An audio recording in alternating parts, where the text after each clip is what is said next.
Long live India-US friendship reverberates. Okay, so there we heard both the leaders out there in Motera Stadium, President Trump and Prime Minister Modi. Clearly, the address given by both the leaders outlining the relationship between both the nations and both the individuals themselves as well. That is the President Trump and Prime Minister Modi pointing out towards that long-standing cooperation, bilateral cooperation in several aspects, and both leaders also pointing out several sectors, several areas where a lot needs to be done, and affirming their commitment to ensure that these are followed up upon. So President Trump essentially in his 30-odd minute long speech has spoken about starting with how Prime Minister Modi has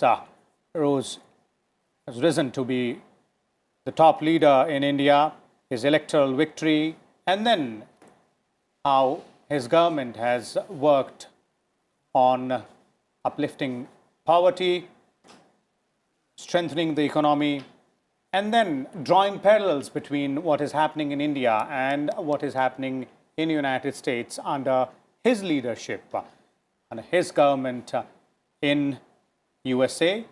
Key focus areas: economy, jobs, space, women entrepreneurs.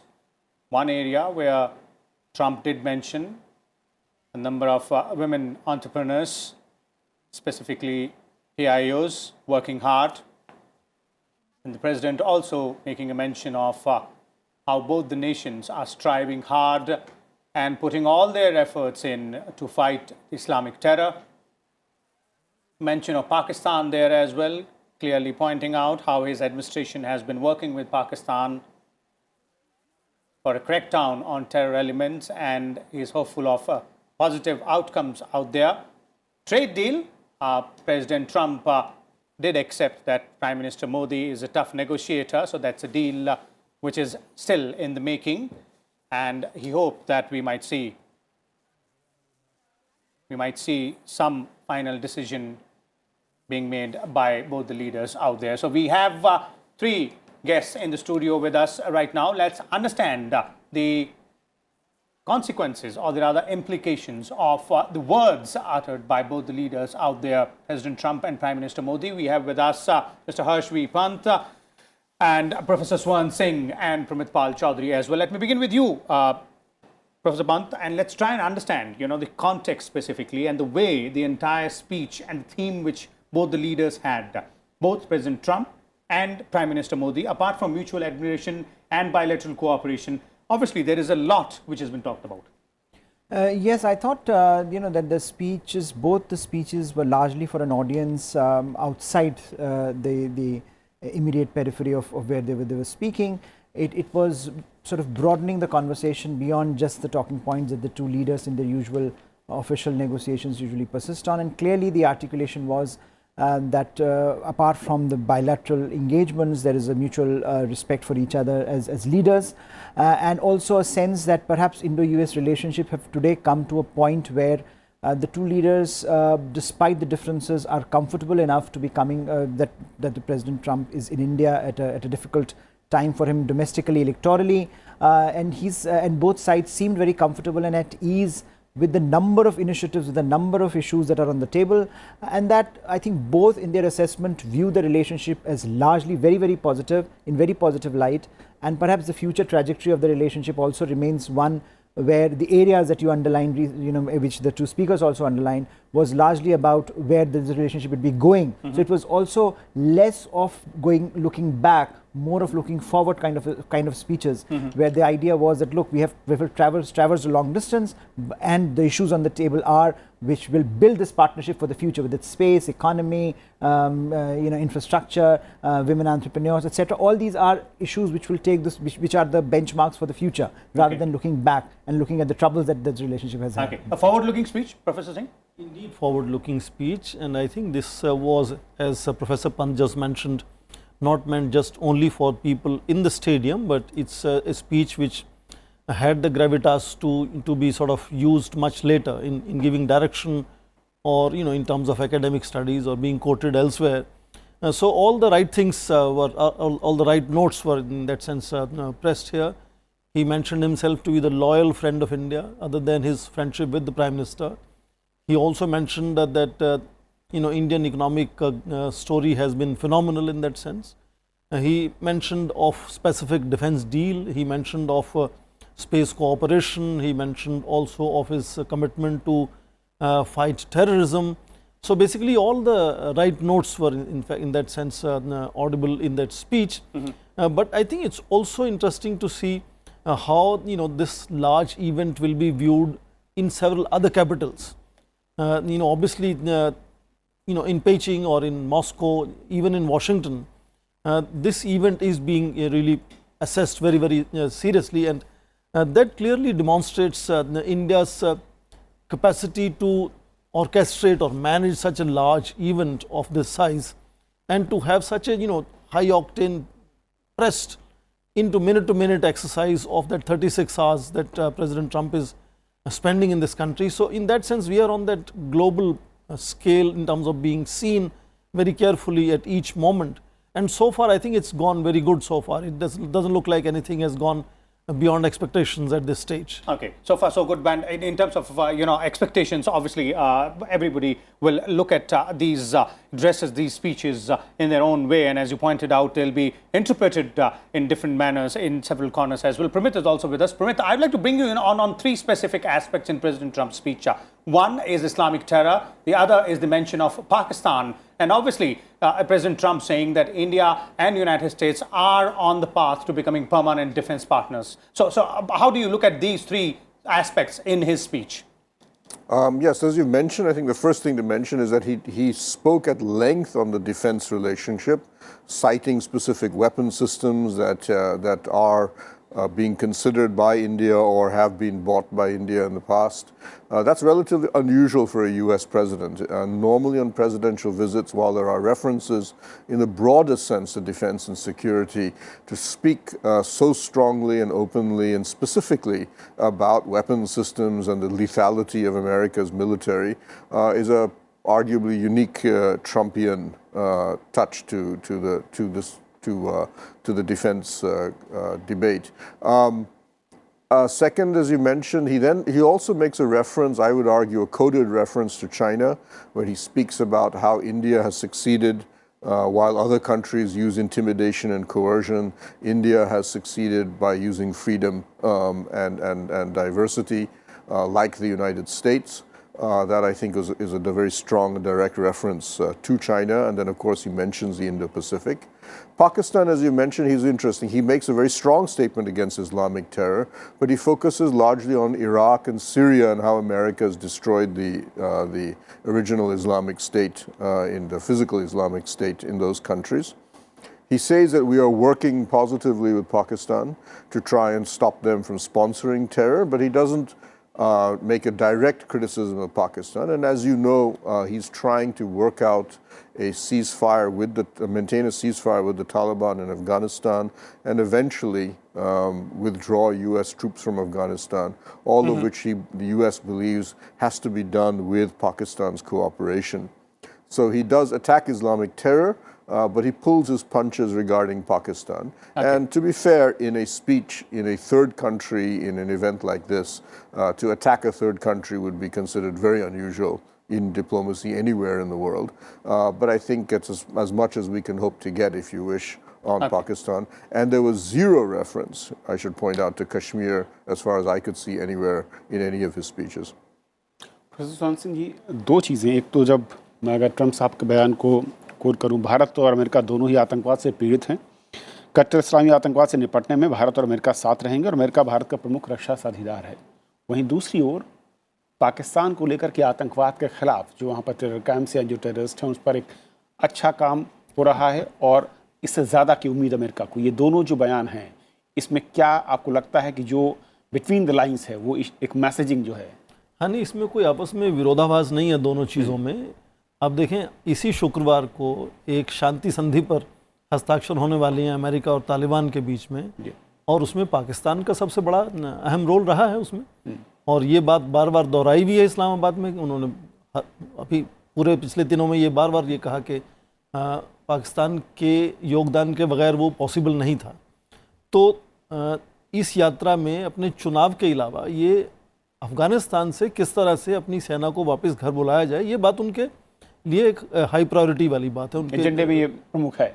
उनके अपने लिए मुझे लगता है ये बात प्रमुख है कि फ्राइडे को ये संधि पर हस्ताक्षर हो जाने चाहिए और शुरुआत होनी चाहिए कि अमेरिका की सेनाएं वापस घर आना शुरू करें।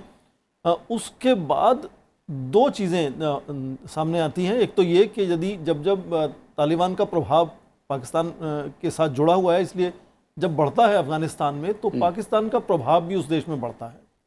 और हमने देखा है कि पिछले करीब दशक में चीन और पाकिस्तान ने कोशिश की है कि भारत को वहाँ की स्थिरता बनाए रखने से बाहर रखा जाए।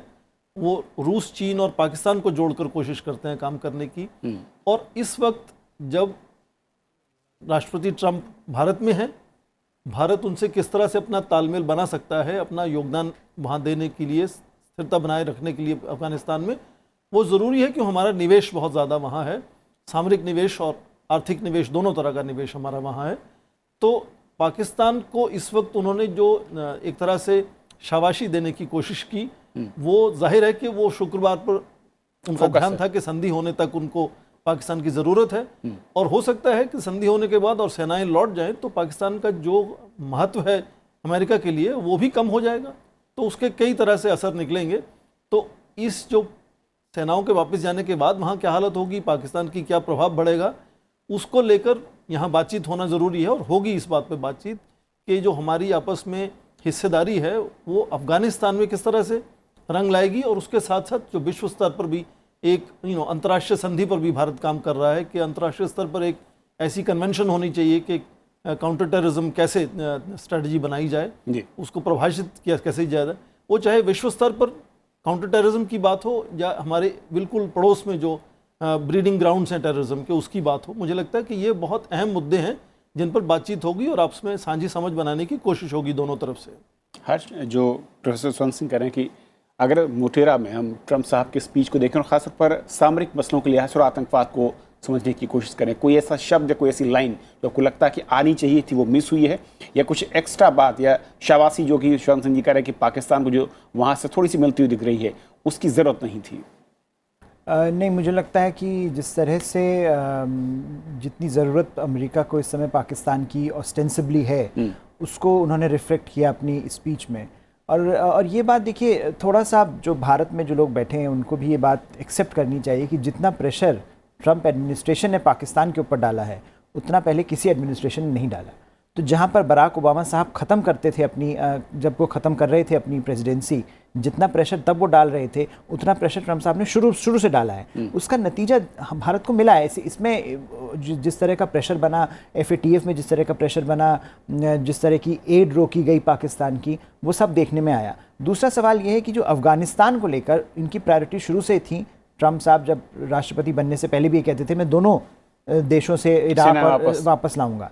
तो अब वो चुनाव में जाना चाहते हैं, उन्होंने कहा, दिखाएंगे कि एक तरफ इराक से तो मैंने ले आया मैं वापस, अब मैं अफगानिस्तान से भी वापस ला रहा हूँ। ये बात अलग है कि इराक में उसके बाद क्या हुआ, अब अफगानिस्तान में इसके बाद क्या होगा, ये बात मायने नहीं रखती क्योंकि वो चुनाव उनके लिए, क्योंकि वो चुनाव में उसका यूज़ करना चाहते हैं।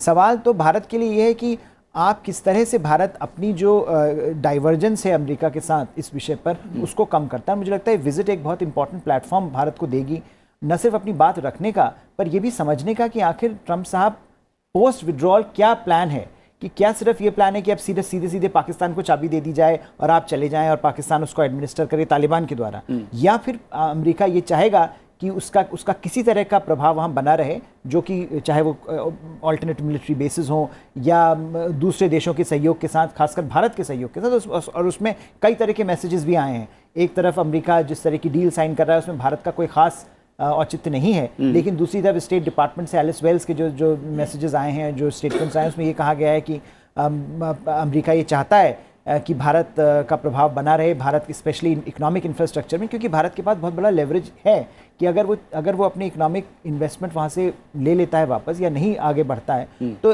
जो अफगान इकोनॉमी है उसको बहुत बड़ा झटका लगेगा। तो क्लियरली अगर आप उसको मिलिट्री और इकोनॉमिक में डिवाइड करेंगे इस अफगानिस्तान की सिचुएशन, उसमें भारत का भी रोल उतना ही प्रखर है। सवाल ये है कि क्या ट्रम्प साहब इस बात को समझ पाते हैं और भारत अपनी बात रख पाता है, और क्या ट्रम्प साहब का जो प्लान है पोस्ट विड्रॉल वो भारत को एक्सेप्टेबल होगा या नहीं। और मुझे लगता है उसके लिए जो कॉन्वर्सेशन है काफ़ी इंपॉर्टेंट होगा, और ये बात उन्होंने अपनी तरह से कहने की कोशिश ज़रूर करी जब इस स्पीच में। एक तरफ उन्होंने जो टेररिज्म का जिक्र किया, जैसा कि हाउडी मोदी रैली में भी हुआ था, काफ़ी ज़ोर से उनको सपोर्ट मिलता है जब भी इंडियन अमेरिकन्स हों, चाहे भारत की जनता हो। दूसरी तरफ जो वो पाकिस्तान की बात करते हैं तो भारत का रिस्पॉन्स म्यूटेड है। भारत सर्टनली नहीं चाहेगा कि पाकिस्तान सेंट्रल आर्बिटर बने, लेकिन भारत के पास ऑप्शंस भी कम हैं, और अगर अमेरिका की ये स्ट्रैटेजी है कि वो वहाँ से विड्रॉल करना है तो उसमें पाकिस्तान की ज़रूरत अमेरिका को स्पष्ट रूप से है इस समय। बिल्कुल। और इस पर प्रमित आपका भी एक रिएक्शन लूँगा। उससे पहले ट्रम्प साहब ने जब अभी कुछ देर पहले जिन्होंने स्पीच दी वहाँ पर क्या कहा, डिफेंस डील या फिर उससे रिलेटेड जो इश्यूज़ हैं उसको एक बार सुन लेते हैं। And I am pleased to announce that tomorrow our representatives will sign deals to sell over $3 billion in the absolute finest state-of-the-art military helicopters and other equipment to the Indian Armed Forces. I believe that the United States should be India's premier defense partner, and that's the way it's working out. Together we will defend our sovereignty, security, and protect a free and open Indo-Pacific region for our children and for many, many generations to come. So there it is, President Trump pointing out towards that defense deal which is happening, and also indicating that India and United States will go ahead and be long-term defense partners as well. Pramit, I'll bring you in here on these two aspects. One is that walking the fine line that President Trump did as far as Pakistan is concerned, but on the defense deal issue, if you look at and the way this entire relationship on the defense aspect between both the countries have moved ahead from zero in 2008 to almost $18 billion in almost 10 odd years. So how do you look at this transformation, and from here onwards where? As you said, the U.S. has now become from basically zero to being one of our top 3 defense suppliers, along with Russia and Israel, depending on and I think France will start to pick up again once this Rafale deal starts to mature. But it's now become, in some areas, notably military airlift, C-130s, C-17s, all of that is now almost completely American. In terms of a large number of drones, in terms of naval maritime domain awareness, the Americans are world leaders, and we are buying more and more of that equipment.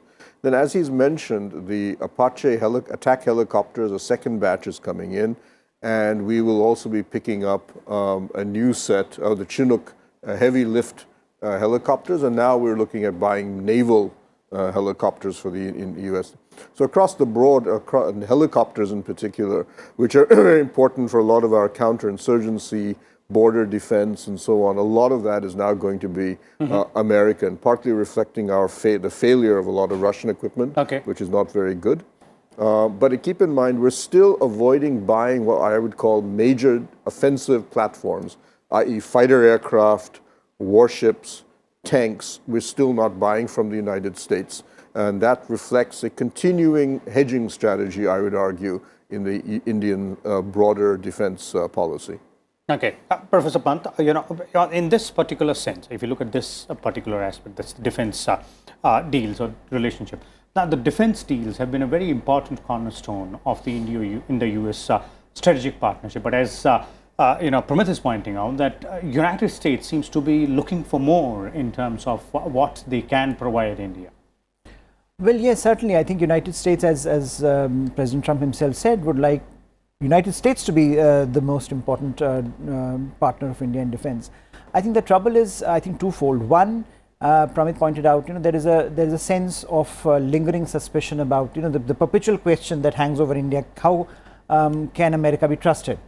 I think this is a question that has Cold War lineage, and that continues to hang over a lot of the conversations that we have about defense and strategic matters. How far would America go in pulling out Indian equities out of the fire, if there is any? How would America, if there is a conflict between India and Pakistan, India and China, where would America stand? And I think there is a lot of confusion around that, because on the Indo-Pacific you do see some clarity, but as we were discussing earlier, on Pakistan there is always back and forth given American equities in the region. So in that sense, maybe a complete withdrawal of American forces from Afghanistan might be good news for India if it comes to defense, because that would be a certain clarity that look, there are no more American equities in Pakistan, therefore you can look at this defense relationship completely differently. But we don't know that yet. But I think the other problem is that we have a legacy issue vis-a-vis the Russians. There are certain problems there, but you can't jettison Russia as a defense partner in a jiffy. So there are certainly constraints on what India can do, India cannot do with the Americans, and that constraints our options. But despite that, as you point out, the relationship has been remarkable, right? We were at a point where no defense exposed to one, where sensitive technologies are being talked about. If you look at the conversations that they would have tomorrow, it would be about the futuristic technologies or the involvement of artificial intelligence related technologies in defense. So clearly the expanse is widening, our conversations are widening, our ability to and Prime Minister pointed it out himself, trust is deepening, and as trust deepens, perhaps we would be able to jump over some of these problems. But at this point, I think we should be content that the relationship has moved forward, and defense has become the driving force of this relationship, because we are stuck on trade. So we are stuck on economics, but defense is what is driving the relationship. And then perhaps one more push can be on this aspect, the transfer of technology, the DOT, which we talk about. It cannot be that only off-the-shelf purchases might help India's cause out there in the long run. Professor Singh, I'd like to bring you on one aspect which Pramit pointed out earlier in terms of what President Trump said, and that is his comment with respect to coercion, in direct reference, as Pramit was saying, to China. I think there was a reference when we heard him say about free in free India, having made that development over a period of time, and China is definitely a big trigger in that whole engagement of India. Indeed, they will also be discussing the whole Indo-Pacific strategy, where Trump would like to see India playing far more proactive role and fundamentally to ensure restraint on China. And again, this whole defense relationship seems to be driven by that. Until about 2008, United States was pushing all the technology control regimes to keep India outside the pale. And today, they are obsessed about supplying everything that India needs in terms of defense modernization. Whether it was attempt of India to buy Rafale, they wanted us to buy American fighters. When we bought S-400 from Russia, they didn't want India to buy that. They wanted us to supply similar air defense systems from United States. So, of course, trust is increasing, and defense-centric strategic cooperation is expanding. But that throws up its own challenges. For example, we have stopped buying oil from Venezuela, from Iran, and we are buying crude and gas from United States. And potentially we see that coercion in this context, where United States would like us to buy increasingly almost everything from United States. And to some extent, we see that also having an impact. 2 years after Prime Minister came to power in his first term, we had signed LEMOA agreement, Logistics Exchange Memorandum of Agreement, which was going on for discussion for almost a decade. And 2 years later, we signed the second foundational agreement, which is COMCOSA. And then now, reports are that next month we might be signing the BESA, Basic Exchange and Security Agreement, which would then be read akin to something we had signed in 1971 with Soviet Union. So the pace of defense cooperation is really unprecedented. But that throws up its own challenges upon us as to how we will continue to, as Professor Pant said, jettison those efforts to still engage other nations, still build cooperation with other nations, or are we going to become, one of the NATO allies? Because these foundational agreements, strategic cooperation between the two countries, is making many people see India as becoming really an alliance partner of United States. And I think that so far India has tried to really jettison and make sure we continue to have a larger basket of suppliers. But I think there is an increasing effort from American side. And we heard that in the speech, in that sense of specific mention of deals that are being signed, which, as Pramit was saying, the usual part of speech, which are much broader and wishful thinking in that sense. but here we saw a specific mention. So it has its own challenges in that sense. Okay. मैं इस point पर लौटूंगा, हर्ष से भी एक reaction चाहूंगा इस पर, लेकिन सिक्योरिटी को लेकर राष्ट्रपति ट्रंप ने क्या कहा मोटेरा से, ये भी सुन लेते हैं. Both of our countries have been hurt by the pain and turmoil of terrorism and that terrorism brings. Under my administration, we unleashed the full power of the American military on bloodthirsty killers of ISIS in Iraq and in Syria. Today, the ISIS territorial caliphate has been 100% destroyed, and the monster known as al-Baghdadi, the founder and leader of ISIS, is dead. In the United States, we have also made clear that while our country will always welcome newcomers who share our values and love our people, our borders will always be closed to terrorists and terrorism and to any form of extremism. That is why we have taken historic steps to improve screening and vetting of applications for entry, and we are working to ensure that anyone who threatens the security of our citizens is denied admission and will pay a very, very big, costly price. राष्ट्रपति Trump ने सुरक्षा को लेकर, आतंकवाद को लेकर जो कहा, उस पर भी चाहूंगा रिएक्शन. उससे पहले हर्ष, जो प्रोफेसर सोन सिंह कह रहे थे, डिफेंस डील्स जब हो रही हैं उसके साथ साथ जो भारतीय हित हैं और खासकर टेक्नोलॉजी ट्रांसफर, जो उस तरह के हमने एग्रीमेंट किए, उसको किस तेज़ी के साथ बढ़ाने के बड़े चैलेंजेस कैसे देखते हैं इनको? देखिए, पिछले 10 साल से, जब 2014 से पहले कम से कम 10 साल तक ये डिस्कशन चला कि जो फाउंडेशनल एग्रीमेंट्स का जिक्र हो रहा था उनको साइन किया जाना चाहिए या नहीं. उसके बाद हमने तेज़ी से ये देखा कि 3 हमने फाउंडेशनल एग्रीमेंट्स, 2 हमने साइन कर लिए, एक की हम बात करने हैं जो बड़ी जल्दी उसको ऑपरेशनलाइज कर दिया जाएगा. तो कहीं पर मुझे लगता है वो जो ट्रस्ट फैक्टर है वो बड़ा है कि भारत और जो अमेरिकी सेनाएं हैं वो जिस तरह के युद्धाभ्यास कर रही हैं, सबसे ज़्यादा युद्धाभ्यास अमेरिकी सेनाओं के साथ भारत कर रहा है. तो वो जो एक कॉन्फिडेंस एक दूसरे की मिलिट्री में, डिफेंस कैपेबिलिटीज़ में आया है, और एक जो स्ट्रेटिजिक विजन का कंपैटिबिलिटी आई है कि अगर इंडो पैसिफिक पर पहले कुछ चिंताएं थीं, क्वाड पर कुछ चिंताएं थीं, वो सब धीरे धीरे करके ख़त्म हुई हैं और काफ़ी प्रगाढ़ता के साथ दोनों देशों ने एक साथ मिलकर काम करना शुरू किया है. तो उसका एक इम्पैक्ट पड़ा है, जैसा प्रोफेसर सिंह भी कह रहे थे, हमारी डिफेंस इंगेजमेंट पर. तो उसके चलते मुझे लगता है कई जो डील्स हमने साइन करी, बड़ी डील्स हमने साइन करी हैं, जो हम कल भी जो $3 बिलियन की भी ट्रम्प साहब ने बात करी है, अपाचे हेलीकॉप्टर्स की डील होगी, और वो जो कल का विषय होगा, उसको लेकर कहीं पर वो जो पुराने बैरियर्स थे वो गए हैं. लेकिन उसके साथ चैलेंजेस तो आएंगे, चैलेंजेस आते रहेंगे, क्योंकि भारत ने हमेशा से ये कहा है कि हम डाइवर्सिफाइड बास्केट चाहते हैं. एक चैलेंज उसके साथ ये आता है कि आप ऑफ द शेल्फ बाय करते रहें, कोई स्ट्रेटेजिक आपके पास पॉस्चरिंग नहीं है, तो उसके साथ आप कैसे इन सारे वेपन्स को इकट्ठा करके आगे एक प्लेटफॉर्म बनाएंगे, एक प्लेटफॉर्म पर इकट्ठा करेंगे. दूसरा चैलेंज स्ट्रेटेजिक होता है कि आप किन किन देशों के साथ, क्या आप रशिया को नाराज़ कर सकते हैं, क्या आप और देशों के साथ जिनके साथ आपकी भागीदारी है, आप डिफेंस पार्टनरशिप चाहते हैं, और जिन्होंने आपको जब समय दिक्कत में थे आप मदद की थी, फ्रांस, रशिया, कोल्ड वॉर के टाइम में जब स्ट्रेटेजिक टेक्नोलॉजीज वेस्ट से नहीं आ रही थी, तो उसमें 2 देश फ्रांस और रशिया ऐसे थे जो हमारे साथ खड़े थे. तो क्या आप उनको नाराज़ कर सकते हैं, क्या आप उस तरह की टेक्नोलॉजीज़ को ले सकते हैं? तो ये सारी समस्याएं तो आएंगी, लेकिन कहीं पर भारत अभी तक इन बातों को, इसको दरकिनार करने में सक्षम हुआ है.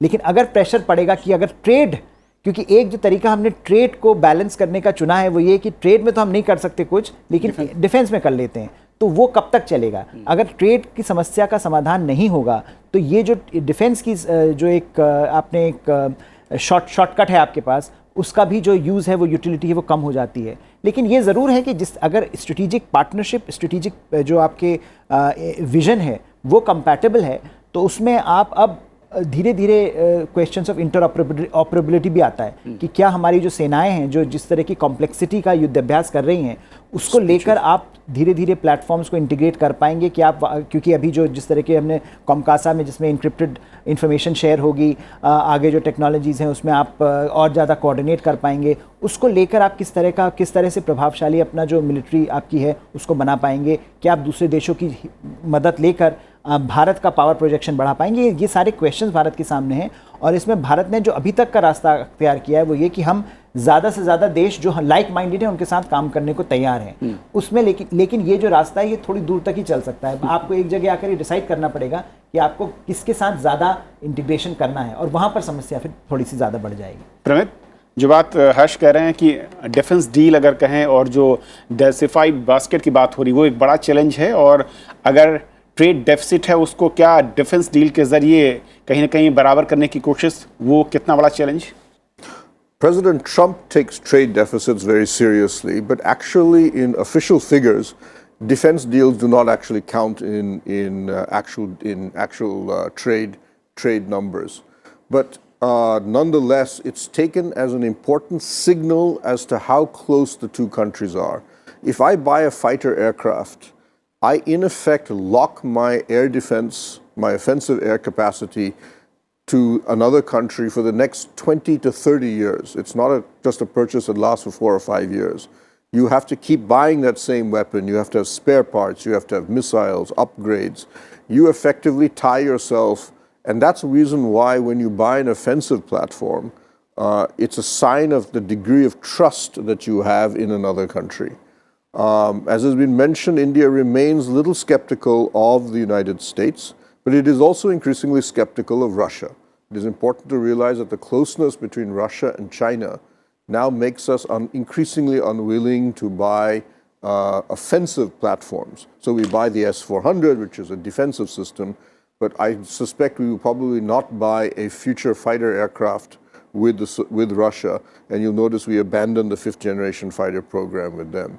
But countries like Israel, for whom we buy now 50% of Israel's entire arms exports, as well as France, a country that is very independent in its foreign policy, we retain a degree of willingness to work with them, partly because they have no other country to go to as far in terms of a client. But we will obviously see how the relationship goes with the United States, as will with Russia and other countries, before we make a decision on many of these platforms. But keep in mind, one area that the Americans we do struggle with is on the maritime side, because America's aircraft carriers and their submarines are all nuclear powered. They do not share that technology with anyone else. And we can either afford the aircraft carriers they have, which are just simply too large, and the only country that has so far been prepared to give us nuclear powered submarines has been Russia.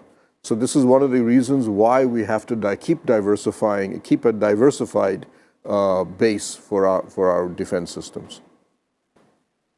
Okay, let's look at one more aspect here, and let's begin with you, Professor Pant.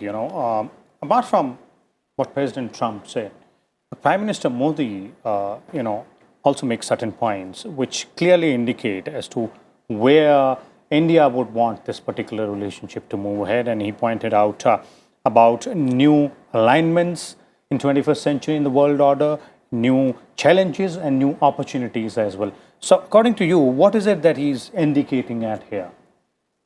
I think he's indicating what has been one of India's stands over the last few years, is that look, in this day and age of fluid partnerships, you can't really expect alliance-like relationships. So don't expect India to behave in a manner in which America expects its alliance partners to behave.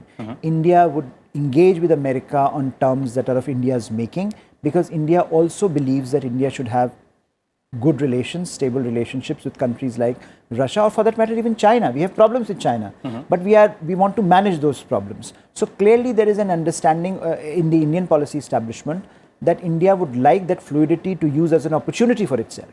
So I think the idea that India should not be a balancing but a leading player in international order means that India would not be taking orders from other countries of how to behave on the global platforms. India would make decisions as far as global politics, as far as its own interests are concerned, based on its own imperatives. And I think that's a message that Prime Minister has delivered, not simply here, but at several platforms. And I think that goes in with this idea of multi-alignment or polycentrality, whatever people might call it. But this idea that, look, this is an environment where you have rapid changeover in terms of who your partner is. As Pramit was mentioning, you have Chinese and the Russians collaborating, but at the same time, the Russians at one point wanted to open up to the Americans when Mr. Trump had come to power immediately, but because of domestic politics, it could not happen. Similarly, Russians are also engaged with India. They want India to be a much more active player, yet they have relationships with China. China itself has sorted its trade problems with America, or at least one part of its problems, and would like to engage with countries like Russia. So there is a lot of fluidity in the system, especially major powers. And so you cannot really expect India to behave in traditional manner that either you are a friend or you are an enemy. India would like to have that space where it decides on its own terms where it wants to go. And I think Prime Minister was hinting at that possibility perhaps in his speech. Okay. So Professor Singh, in essentiality, what Prime Minister Modi might be indicating towards was the practicality of maneuverabilities in the real world, in the multipolar situation or regimes which we live now. I think, as Professor Pant said, we're trying to turn this sort of fluidity into an opportunity. And we live in a world now where alliances are a dated phenomenon, and now we talk about networks. In fact, in Gulf of Aden, anti-piracy networks is a great example where China, India, Japan, Russia, United States navies are working together in tandem with each other. And that clearly falls in tandem with India's thinking about non-alignment 2.0, which is about multi-alignments. To build partnerships in as many sectors with as many countries as possible. Again, Middle East would be a good example here, where India is engaging very seriously Israel, UAE, Saudi Arabia, Iran, which sometimes don't see eye to eye with each other. So I think that's a new genre of how we want to visualize our role in international relations, where there are areas where, for example, International Solar Alliance, India wants to be the leading player. In other, it is going to be the team member and play along with other team members. And I think that is something which was maybe an effort to, communicate to the world leader in that sense, who's seen as a, president of a superpower, and who perhaps has this strong sense of replicating the 20th century leadership of the NATO-based North America and Europe, shift the same thing, same model to Asia Pacific, working with Japan, Australia and India. But this time it's going to be very differently nuanced than it has been before. And Professor Pant made mention of, for example, Quad. India again makes a very substantive distinction between how we view engagement with Indo-Pacific discourse and geopolitics and how we wish to engage in the Quad. So that nuanced way of looking at things and redefining them in the way they better suit the 21st century challenges is, I think, what could be an effort here to indicate to the superpower that as you begin to engage this major Asian nation, which is going to also look for several, opportunities for playing global role other than regional role. And this is a very different vision which is being presented here, where, networks rather than alliances is the model. And we would cooperate with the United States maybe more than others, but that doesn't really, that is not going to be done at the cost of other relationships that India has. Okay. And in that sense, perhaps also reassuring our other partners, France, China, Russia and others, which means that we are trying to really play a kind of a hedging or blending or balancing here. I can interpret it in that sense that maybe that was what Indian Prime Minister was trying to communicate here. Okay, so striking a balance or broadening the entire spectrum there as well. Pramit, one aspect, and I'd like to bring you back on the other issue with respect to the regional security, and where President Trump mentioned Pakistan.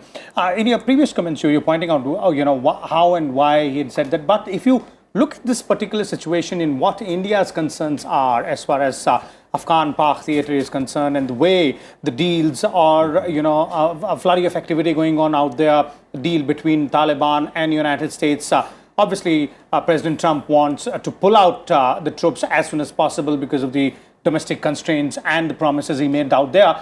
But where does India's concerns stand out there? And going by what he said today, do you see any indication that yes, maybe in due course of time, India's concerns will be taken on board and might be addressed in the way India wants them to be?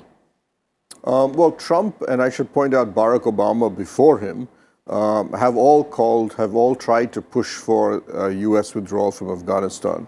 So that policy is actually nothing new. At the political level, I would argue in America today, and has been for roughly the past 15 years, a strong consensus that America needs to pull out, if not wind down its efforts in Afghanistan, that the war has gone on too long, it is too expensive, and it no longer serves any real major purpose for the United States.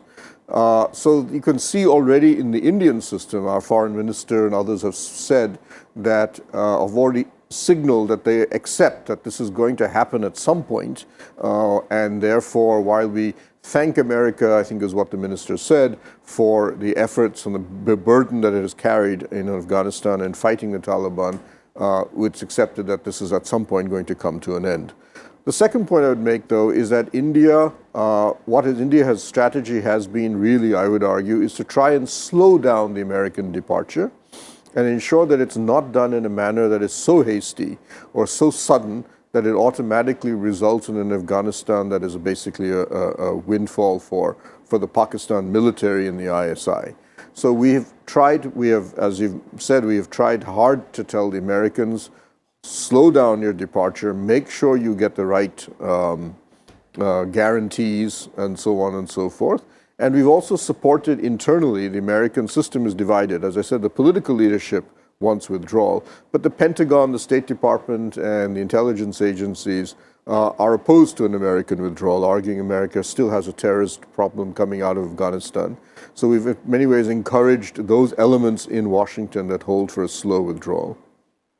The third element of this, I would argue now, is that we accept, as I said, that at some point the Americans will leave, or they'll reduce their troop presence to just a few thousand and maybe one or two bases.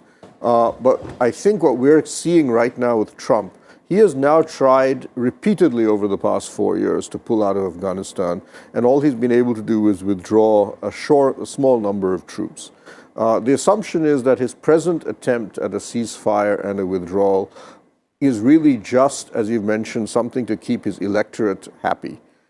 His constituency he has promised for a long time that I will withdraw from Afghanistan. So if he can get a withdrawal, a ceasefire, and at least the beginnings of a withdrawal between now and November, that would probably suffice for him. I don't think he'll be able to get a withdrawal done by the time of the US election. That's simply not, I don't think the timetable allows him to do that. And there simply is no real blueprint as to how he can do this without handing over everything to the Taliban. So the real battle for the US withdrawal will really begin next year, and we of course have to see who the next president is. Though if it's one from the Democratic left, the policy will be almost the same. So our game is to slow down the withdrawal as much as possible. We accept that ultimately, as long as we are not a military player in Afghanistan, and this is something the Americans have pointed out repeatedly, you do not provide troops, you do a little bit of training, and you do have a small aid program, but compared to the $50 billion and thousands of troops America has to spend and deploy in Afghanistan, as long as India is not a military player, it can only have a limited place at the table. Okay. और एक और sector जहाँ पर बात की सुर Singh ji, speech में हालांकि उन्होंने भारत में जो काम हो रहा है गरीबी को लेकर या फिर स्वच्छता को लेकर, महिलाओं को लेकर ही ट्रम्प साहब ने बोला, लेकिन स्पेस एक्सप्लोरेशन को लेकर उन्होंने कहा कि साथ काम करने का एक तरीके से मैं कहूँ कि संकेत सीधे तौर पर। इसके मायने क्या है? अभी तक तो इसका मैं कहूँ कि सीधे सीधे मोनोपोली या एक छत्र राज जो होता था, वहाँ पर भारत की क्या दखल या बाजार में पकड़ या पहुँच इतनी ज़्यादा हो रही है कि अमेरिका को यहाँ पर अब साथ में चलने के लिए कहना पड़ रहा है? बिल्कुल कहना पड़ रहा है। उसके दो कारण हैं। एक तो अमेरिका की अपनी जो एम्बिशंस हैं, आप देखें कि राष्ट्रपति ट्रंप ने कुछ महीने पहले अपनी एक स्पेस फोर्स लॉन्च करने की बात की, जो पूरी एक विवाद है कि वो मिलिटराइजेशन या वेपनाइजेशन आउटर स्पेस का होना चाहिए नहीं होना चाहिए, उसको नकारते हुए उन्होंने कहा कि हम अपनी स्पेस फोर्स बनाएंगे भविष्य में। उस पर काम शुरू किया है उन्होंने। उसके साथ साथ बहुत सी जो निजी कंपनियां वहाँ हैं, जैसे स्पेस एक्स है वहाँ बात हो रही है कि 40,000 सैटेलाइट लॉन्च किए जाएंगे ताकि पूरे विश्व में, पृथ्वी पर कहीं भी आप हों, आपको इंटरनेट दिया जा सके। तो एक तरह से मोनोपोली बनने की कोशिश है। तो यदि इतना बड़ा, चाहे वो मिलिट्री को लेकर हो या वो सिविल फैसिलिटीज़ को इंटरनेट देने की बात हो, यदि इतनी बड़ी एम्बिशन अमेरिका की है आउटर स्पेस में, तो उनको पहले तो इतनी बड़ी वर्क फोर्स कहाँ से मिलेगी? नासा में कहा जाता है कि 33 या 37% के बीच कहीं भारतीय मूल के लोग उसमें काम करते हैं। तो सबसे बड़ी उनको जो वर्क फोर्स चाहिए वो मुझे लगता है कि भारत दे सकता है।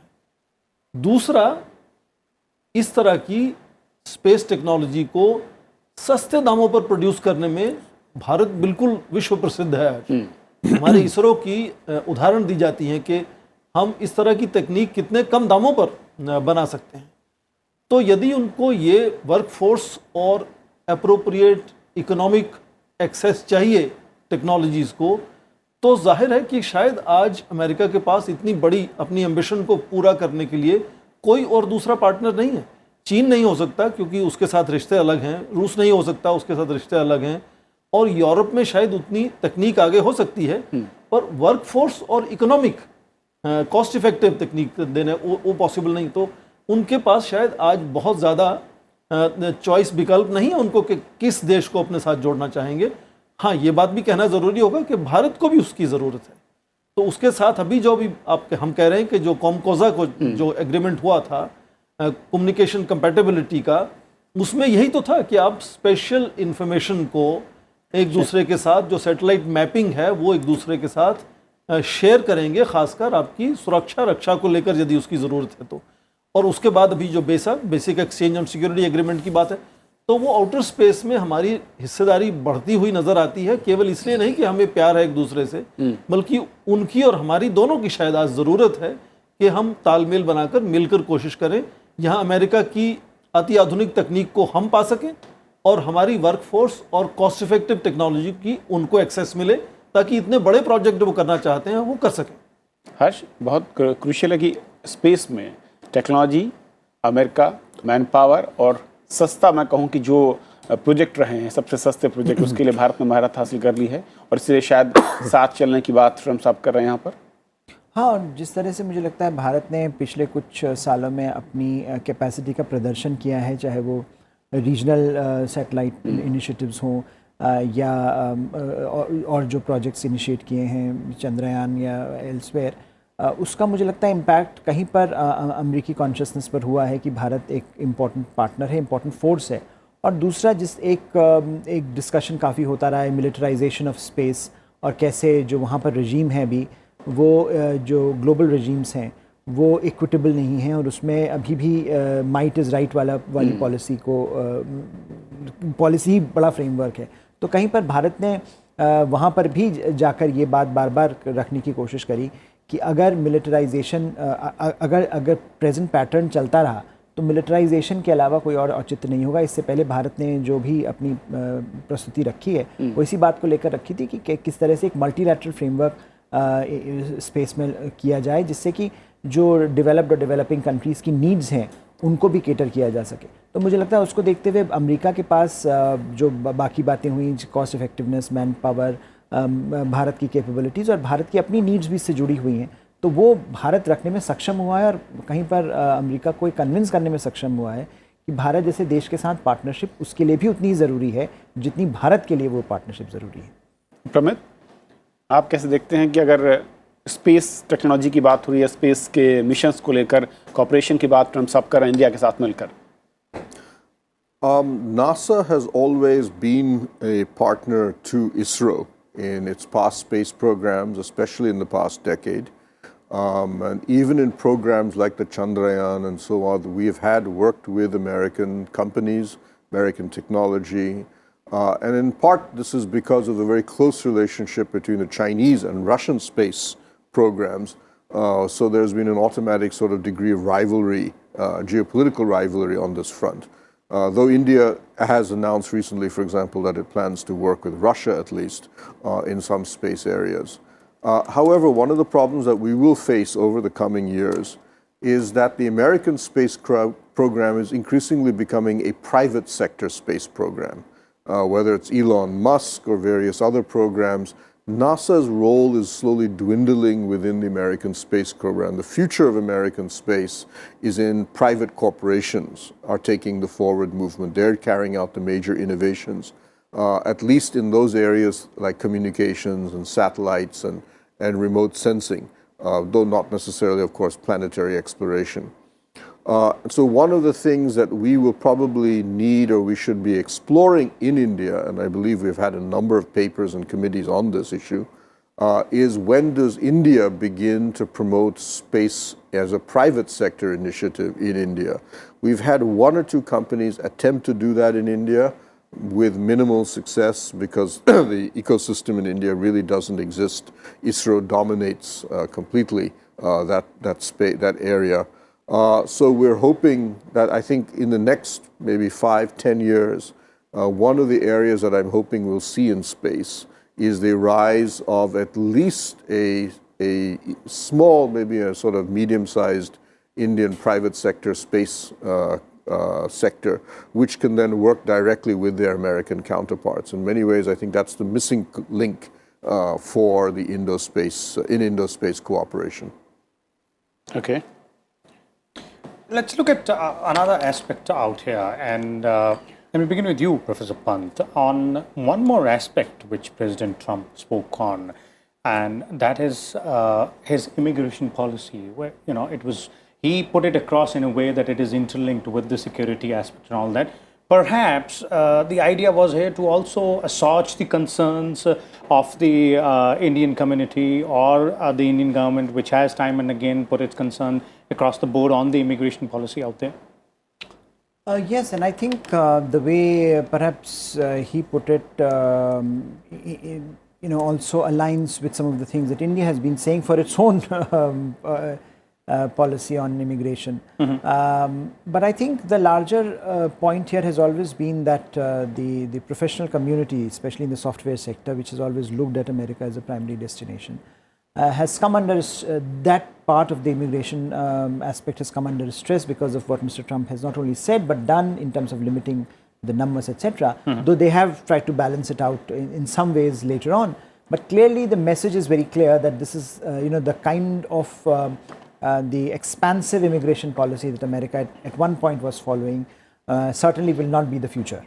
Okay. So there has been that trend which America has followed, and that also aligns with Mr. Trump's larger sort of framework that look, we need stronger borders. So whether it's a Mexican immigration, which is a different kind of an immigration, but I think the point that India has been making is that from India, the kind of immigration that was sort of happening was of a particular kind, high tech.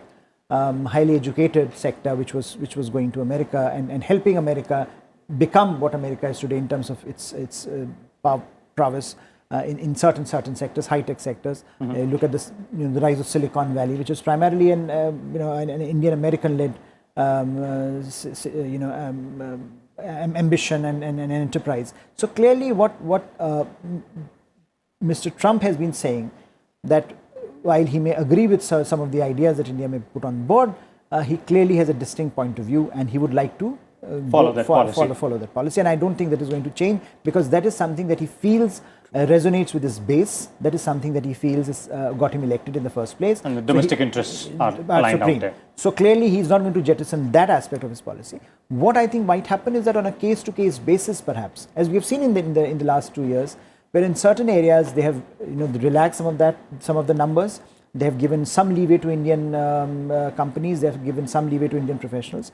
Over the last 2 years, we have seen that happening because the Indian government has been pushing their case to a certain extent, and that model I think will continue. Okay. I don't think we are going to go back to the good old days of 1990s. Again, perhaps that's why we saw that clever manifestation in his speech. Merging or rather mixing the immigration policy along with the security aspect, clearly pointing out what the domestic idea here is in the United States and how the policy will remain. Professor Singh, would you agree with what Professor Pant is pointing out? No larger change might be expected, but yes, he is trying to assuage our concerns here. I think exactly. He knows that this whole issue of H-1B visas and Indian immigrants in the United States, feeling a certain concern about their status there is going to be on agenda in discussions. But we have to understand this very quickly in terms of his political constituency. As America from 1990s moved from manufacturing to services sector, the production lines shifted from Midwest to West Coast. Nevertheless, Trump's constituencies, as we know, are fundamentally blue-collar workers, the Rust Belt as we call it.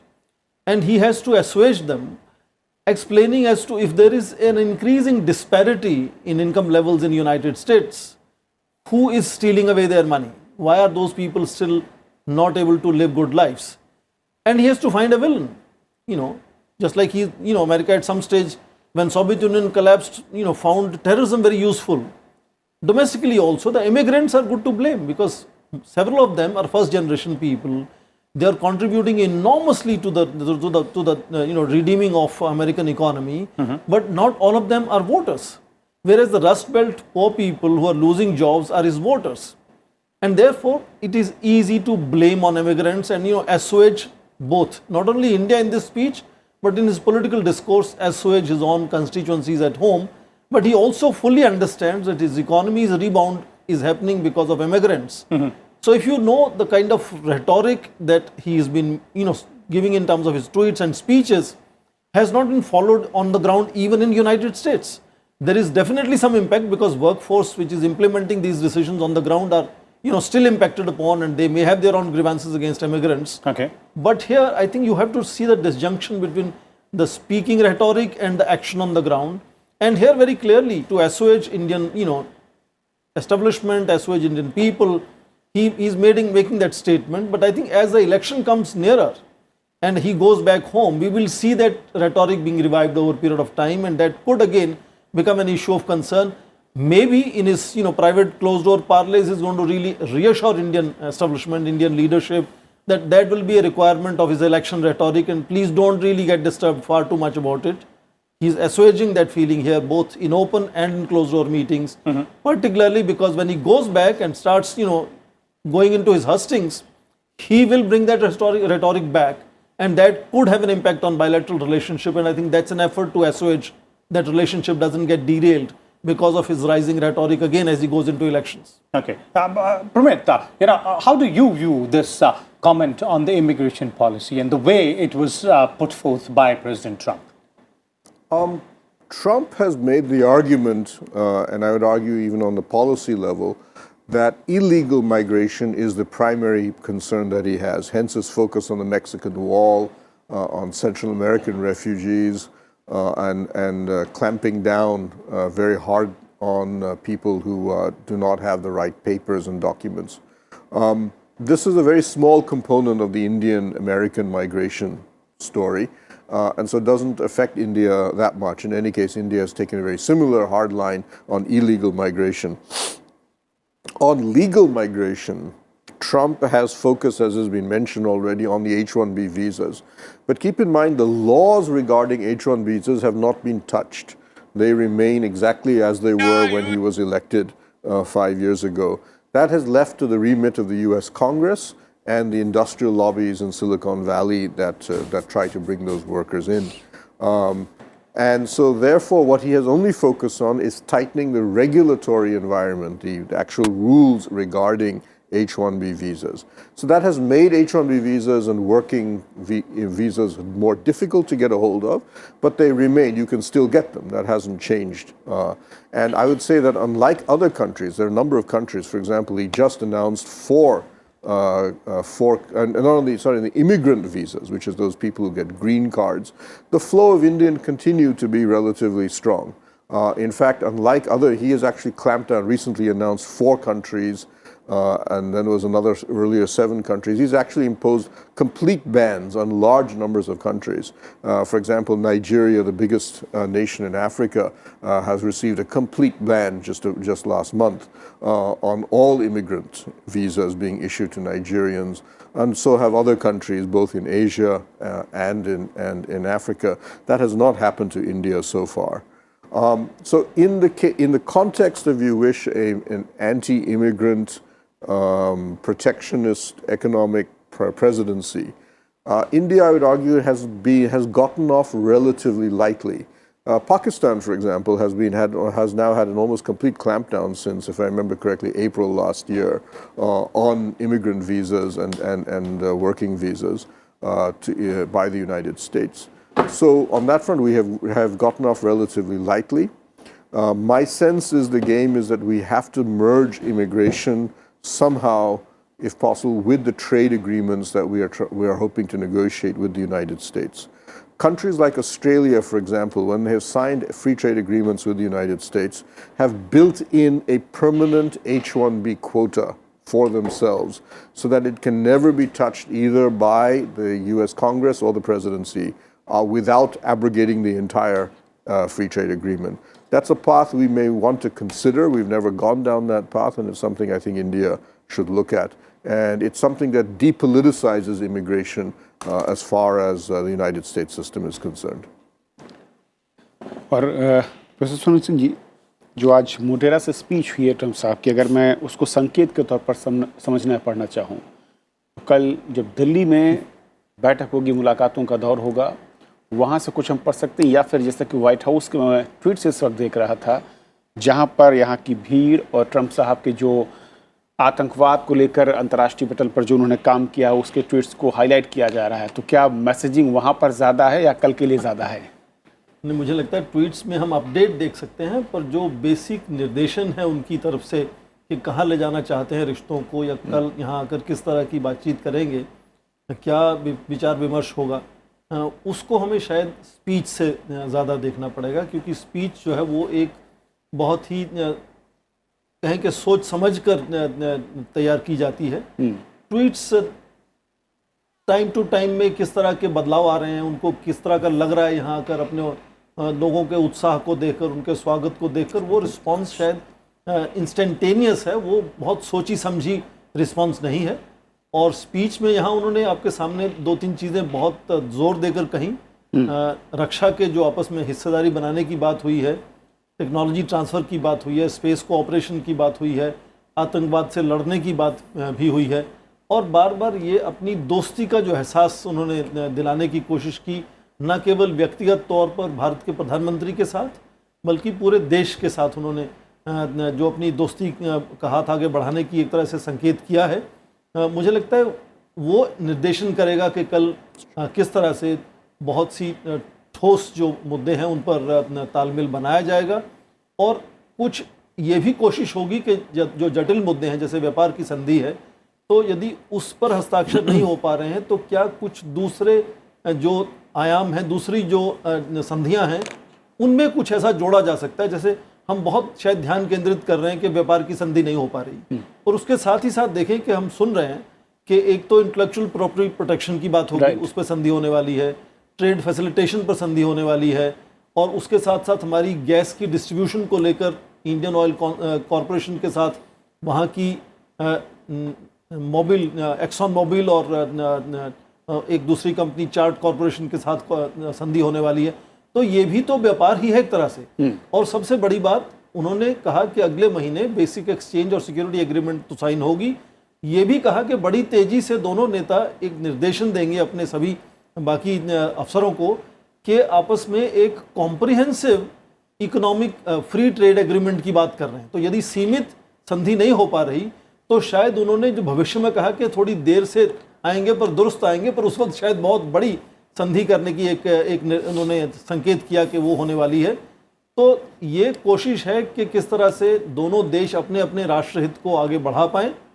हमारी कोशिश होगी कि जैसे भारत उनको अपनी market की access देता है, तो हम अति आधुनिक तकनीक वहाँ से ज़्यादा पा सकें, और उसमें रक्षा के उपकरण आ रहे हैं, उस पर समझ बहुत अच्छी बन चुकी है, और भी कई क्षेत्रों में मुझे लगता है इस तरह का आदान प्रदान होगा। उनके लिए बहुत अहम है कि भारत 5G पर क्या निर्णय लेता है। आप देखें कि उनके प्रभाव से ऑस्ट्रेलिया और कनाडा दो देश तय कर चुके हैं कि वो चीन से हुआवेई का वो तकनीक नहीं लेंगे। पर आप देखें बहुत से ऐसे देश भी हैं जो उनसे जुड़े हुए हैं। मान लीजिए साउथ कोरिया है, साउथ अफ्रीका है, सऊदी अरेबिया है, वो हुआवेई को एक्सेप्ट कर रहे हैं। भारत अभी कहीं बीच में है इस दोनों तरफ से, क्योंकि हमारी जो दो तीन कंपनीज हैं, भारतीय एयरटेल जैसे है, या आइडिया है, या वोडाफोन है, वो कुछ ऑलरेडी ट्रायल्स कर रहे हैं हुआवेई के साथ। पर क्या हम हुआवेई की टेक्निक लाएंगे या नहीं लाएंगे, उस पर मुझे लगता है बहुत गहन एक तरह से आपस में तालमेल बनाने की कोशिश है। अमेरिका चाहता है कि हम हुआवेई से 5G टेक्नोलॉजी ना लें, पर वो खुद देना चाहता है। और आप देखें कि 5G टेक्नोलॉजी आने से जो डेटा ट्रांसफ़र है उसकी स्पीड बहुत बढ़ने वाली है, जिसको इंटरनेट ऑफ थिंग्स कहते हैं, वो बहुत तेज़ी से आगे बढ़ने वाला है, और उसका असर सारे सेक्टर्स में आएगा। कृषि में आएगा, आपके मैन्युफैक्चरिंग में आएगा, आपके सर्विसेज में, हेल्थ में, एजुकेशन में, सब में पूरा परिवर्तन होने वाला है।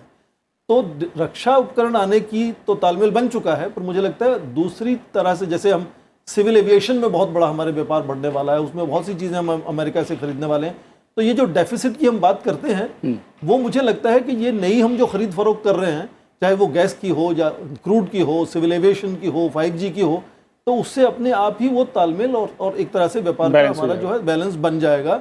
पर ये क्या तकनीक जो 5G की है वो किस तरफ से आएगी? जैसे परमित कह रहे थे कि एक बार कोई तकनीक आप लेते हैं तो फिर वो बहुत सालों के लिए आप जुड़ जाते हैं उस देश के साथ।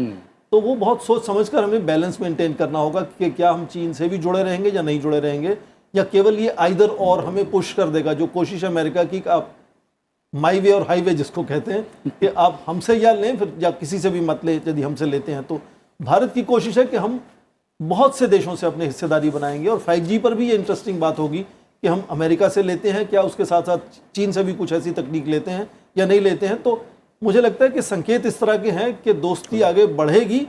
उनकी जो फाइन ट्यूनिंग है, उनकी जो रीडिंग बिटवीन द लाइंस वाली बात है, जो स्पेसिफिक डिटेल्स है, वो शायद कल बहुत अहम तरीके से डिस्कस होगी। और कुछ चीज़ें हमेशा से डिस्कस होती आई हैं। बड़े नेता जब मिलते हैं तो वो एक तरह से दिशा निर्देशन दे सकते हैं कि आने वाले समय में किस तरह से बातचीत होगी। हर्ष, क्योंकि अब अहमदाबाद से आगरा की तरफ चल चुके हैं जो काफिला है ट्रम्प साहब का, और अब तक जिस तरह से बयानों के लिए वो जाने जाते हैं, चर्चित रहे हैं, अनप्रेडिक्टेबल कहे जाते हैं कि कब क्या कहेंगे, अभी इस तरह की कोई भी मैं कहूँ कि बयान नहीं आया है हालांकि। और लेकिन जो संकेत मोटेरा या वहाँ से निकलने के वक्त और कल जब दिल्ली में वार्ताओं का दौर शुरू होगा, तो कुछ पढ़ पा रहे हैं कि क्या क्या सेक्टर विशेष या कोई बड़ी डील जिसकी बात वो कर रहे थे कि कुछ बाद में, या फिर मैं मोटेरा के स्पीच को देखा था, वहाँ पर फ्री इंडिया का शब्द का इस्तेमाल किया उन्होंने। वो कुछ जानबूझकर शब्द स्क्रिप्ट में लाया गया है, कुछ उसके मायने हैं या फिर यूं ही?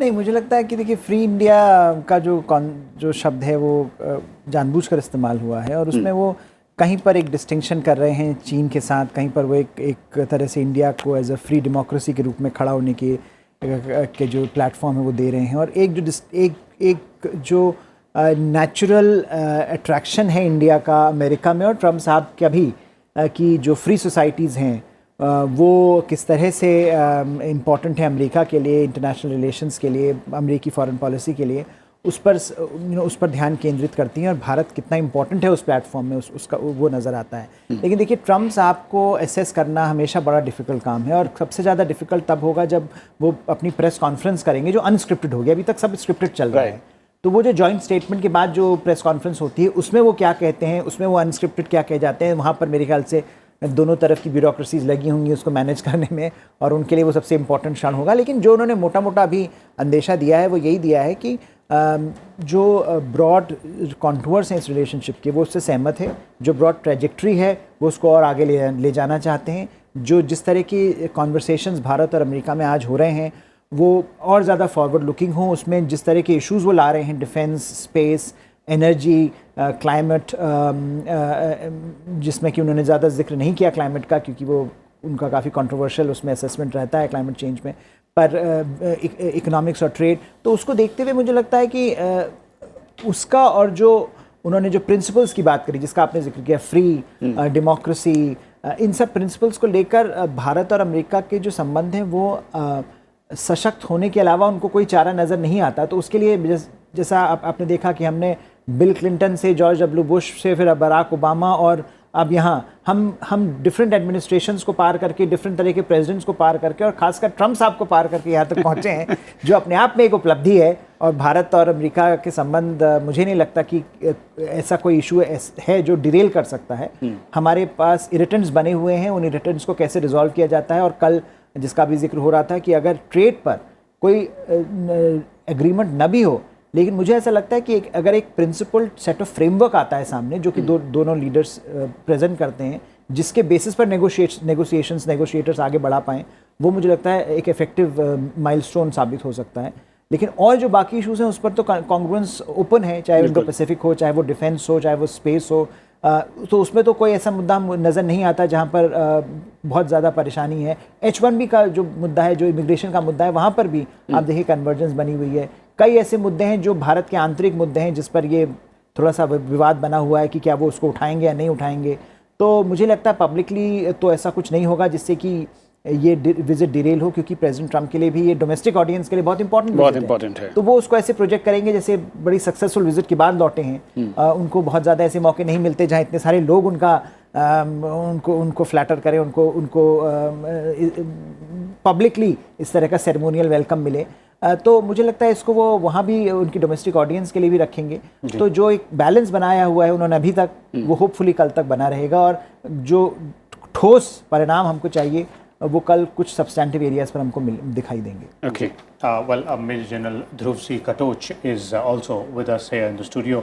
Welcome to Rajya Sabha TV, General Katoch. So, if you look at, we've been talking about for past 1.5 hours the various nuances or various aspects of what both the leaders said out there in Motera Stadium. So far, so good in terms of optics, in terms of what has been said, or in terms of what both leaders are indicating, if we go by what they've said in the stadium out there. Yes, I think the optics was very good, and the optics started off right from the time when the US president got out of his aircraft.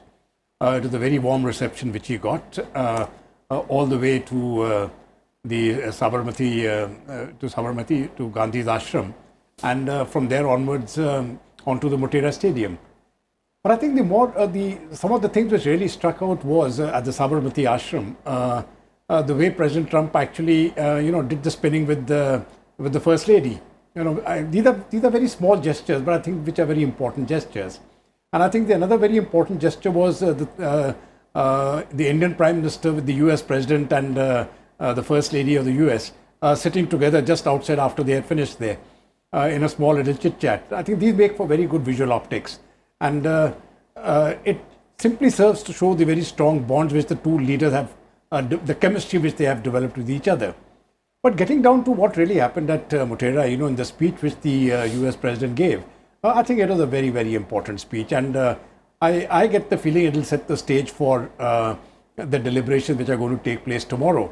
Obviously, there are a very large number of convergences as far as the US and India are concerned, but there are also certain areas where we diverge. Especially when we're looking at trade. And as very rightly said, while we do not expect a trade deal to come forward tomorrow, in fact, it is not being expected by either party, but I'm absolutely certain that a framework for what is to come in the future, possibly by the end of the year, and most likely before the US presidential election is held, I think that may be in place. That I would look as a positive. Okay. The other thing which I really, the stress which the US president has laid on terrorism and counter-terrorism. That has been something which, and he made repeated references to it. It was not just one reference. There were 2 or 3 references with regard to the role which both India and the US can play against terrorism.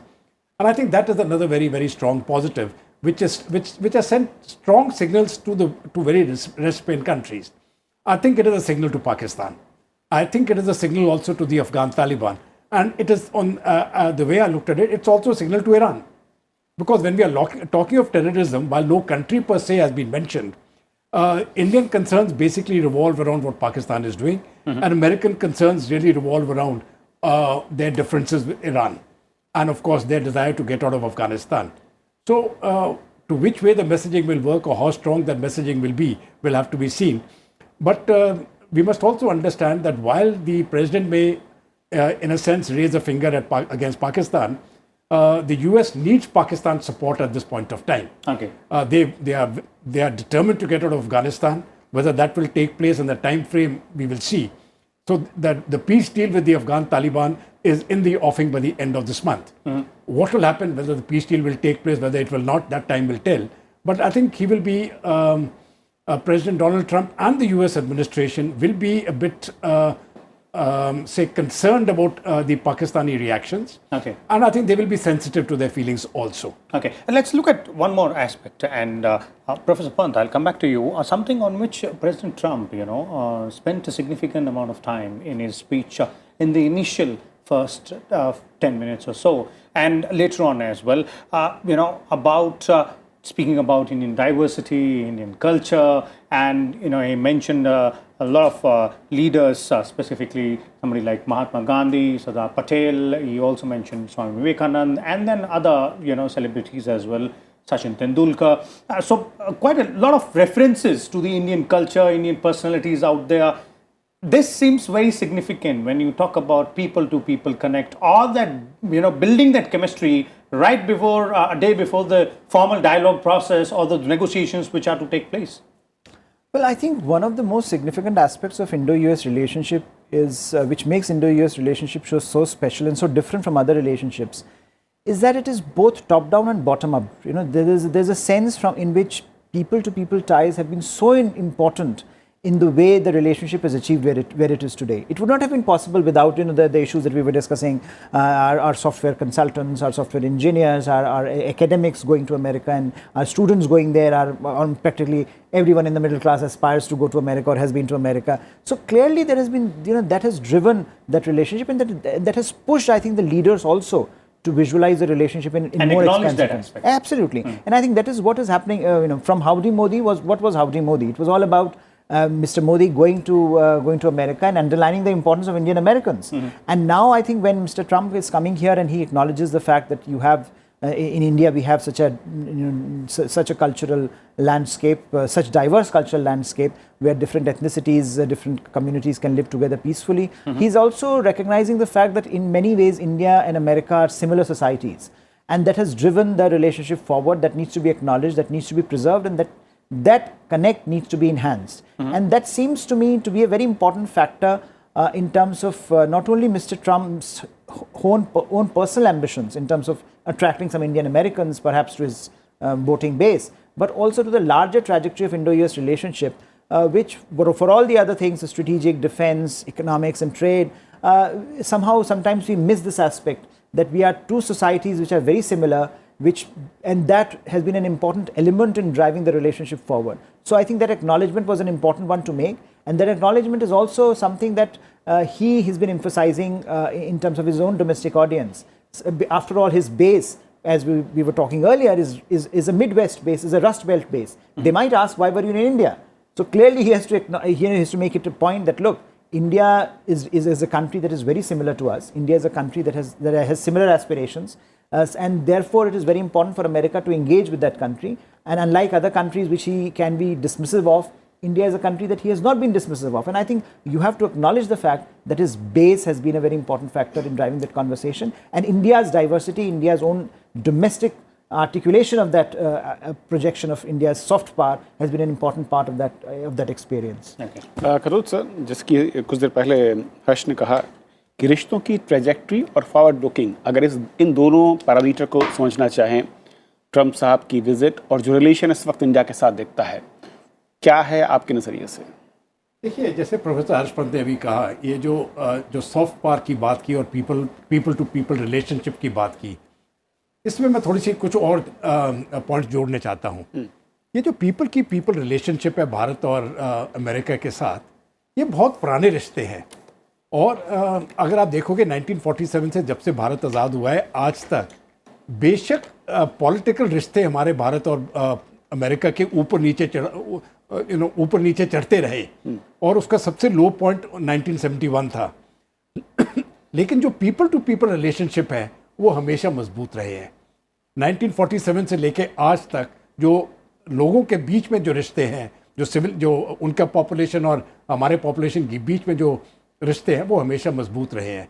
यहाँ तक कि जो भारत में जो हमारे कई politicians हैं जिनकी पॉलिसीज एंटी अमेरिकन हैं, अगर आप उनके बच्चों को देखो वो भी अमेरिका में सेटल्ड हैं। तो अगर आप ये बात देखोगे कि जो पॉलिटिकल विरोधी भी हैं, अगर उनके बच्चे भी सेटल्ड हैं अमेरिका में, तो ये एक साफ चीज़ दिखाई देती है कि पीपल टू पीपल रिलेशनशिप बहुत स्ट्रॉन्ग है। और मैं समझता हूँ कि ये एक जो हमारा जो चार बेसिकली पॉइंट्स हैं या चार ग्रुप्स हैं जहाँ पर हमारे रिश्ते बनते हैं। पीपल टू पीपल रिलेशनशिप एक ये बहुत ज़रूरी हिस्सा है। स्ट्रेटेजिक कोऑपरेशन एक दूसरा ज़रूरी हिस्सा है। डिफेंस कोऑपरेशन एक ज़रूरी हिस्सा है, और चौथा है वो ट्रेड। और इन चारों रास्तों पे जो हम खास करके जब हम स्ट्रेटेजिक रिश्तों को देख रहे हैं, तो यहाँ पर स्ट्रेटेजिक कन्वर्जेंस जो है वो तकरीबन पूरा है। क्योंकि जो हमारे इंटरेस्ट है और जो अमेरिका के इंटरेस्ट है इंडियन ओशन और पैसिफिक ओशन के ऊपर, जिसको हम इंडो पैसिफिक कहते हैं, ये बिल्कुल एक तरफ से आप कह सकते हैं कि मेरे अपने सोच विचार से तकरीबन 100% कन्वर्जेंस है। जो हमारे रिश्ते काउंटर टेररिज्म के ऊपर हैं, दोनों देशों के कंसर्न्स एक ही जैसे हैं और यहाँ पर भी पूरे तौर से कन्वर्जेंस है।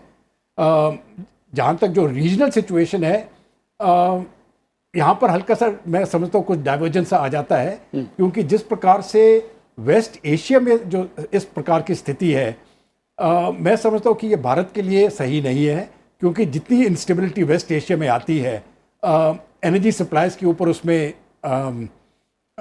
इम्पैक्ट हो सकता है, जिसके लिए भारत को बहुत नुकसान है। तो जहाँ तक भारत का इंटरेस्ट यहाँ पर इसमें आता है कि अमेरिका और ईरान के रिश्ते सुधर जाएं। अगर ये इन दोनों के रिश्ते सुधर जाते हैं और ईरान और सऊदी अरेबिया के रिश्ते सुधर जाते हैं, तो मैं समझता हूँ गल्फ रीजन जो है वो स्टेबलाइज्ड हो जाएगी और एनर्जी सप्लाईज पूरे खास करके एशियन देशों के लिए और वैसे कहे पूरे विश्व के लिए ये स्टेबलाइज रहेंगे और ये एक पीस बिल्डिंग फैक्टर होगा। ओके, हमें ब्रेक पर जाना है, उससे पहले कि रिएक्शन चाहूँगा हर्ष आपका कि फर्स्ट डे अगर मैं टूर का कहूँ और जिस तरीके से स्पीच, उसके बाद आगरा और दिल्ली कुछ ही देर के बाद जब वो पहुँचेंगे, क्या कुछ ऐसा है जो आपके नज़रिए से लगता है कि मिस हो सकता था लेकिन होने नहीं दिया गया? स्क्रिप्टेड ज़रूर रहा है, जैसा कि आपने पहले कहा कि ट्रम्प साहब जब स्क्रिप्टेड उसमें जा रहे हैं तो उसमें सब कुछ समाहित होगा, इसकी पूरी की पूरी तैयारी की गई है। नहीं, वो मुझे लगता है जो स्पीच थी वो काफ़ी इम्प्रेसिव थी। अगर आप उसका ब्रॉड स्वीप देखें, उसमें आप जिस तरह की उन्होंने रेफरेंसेस डाली थी, जिस तरह की उन्होंने हर पॉइंट को टच करने की कोशिश करी, चाहे बॉलीवुड हो, क्रिकेट हो, जबकि मुझे नहीं लगता वो पर्सनली इनसे किसी से फेमिलियर होंगे अपनी पर्सनल लाइफ में, लेकिन उन्होंने कोशिश करी कि वो उस इंडियन ऑडियंस को की तरफ पहुंचें जिसको वो अट्रैक्ट करने की कोशिश कर रहे थे। और मुझे लगता है ये अपने आप में दिखाता है कि ट्रम्प साहब जो इतनी तकलीफ जनरली नहीं उठाते हैं, उन्होंने जब वो भारत आ रहे हैं, भारत की यात्रा कर रहे हैं और एक ऐसी ऑडियंस को एड्रेस कर रहे हैं जो जिससे वो ज़्यादा वाकिफ़ नहीं है, उसमें वो उन्होंने कोशिश इसकी करी कि जो बात वो जो ब्रॉडली स्ट्रेटेजिक मैटर्स पर तो कल बात होगी, लेकिन आज जो वो एक पर्सनल लेवल पर उसको उस ऑडियंस को टच करना चाहते थे, मुझे लगता है वहाँ पर वो टच करे हैं और वहाँ पर उनकी जो बातें हैं, जो जिस पॉइंट जो भी मुद्दे वो रेस करना चाहते थे, बहुत सटल तरीके से उन्होंने रेस किए। लेकिन जो स्पीच थी वो एक वार्म फीलिंग देती है कि अगर हम वेलकम ट्रम्प साहब का कर रहे हैं तो ये हो कि ट्रम्प साहब भी उसको रेसिप्रोकेट कर रहे हैं। ऐसा नहीं था कि एक वन वे अफेयर था। और मुझे लगता है ये बड़ा इंपॉर्टेंट मैसेज है, क्योंकि mister Trump is not known for being a very warm person, to be very honest. Right. He's known to be a straight shooter. But here he was making an effort to reach out to an audience that generally may not be familiar with him. Okay. And he was making that effort, and I think that's something to be appreciated by Indian audiences. Okay, Chalkaraj, what do you have to say on this aspect specifically? You know, day one, then day two, expectations, and what has happened, what has transpired, does set a mood. No, let us say what has happened today may not really reflect on what is going to happen tomorrow, because today was the soft diplomacy part of it. The optics. The optics, and I think the optics have gone very well. The optics have really gone very well, and I think that's a very important step in itself. Tomorrow, of course, will be the harder negotiations, exactly what each country can give to the other. But I think the important message which this positivism which has been stepped forward is that whatever the negotiations which take place tomorrow or the agreements which take place, I think both the countries will strive to make it, to walk the extra mile. Okay. And I think it is important to walk that extra mile. So India will certainly walk the extra mile, and I have a very strong feeling that the United States too will walk the extra mile. Okay, we'll take a short break here, but on the other side, our colleague Frank Pereira will continue this conversation, and we'll definitely talk about all other aspects of this India-US relationship and the ramifications of what both the leaders said. Keep watching Rajya Sabha Television.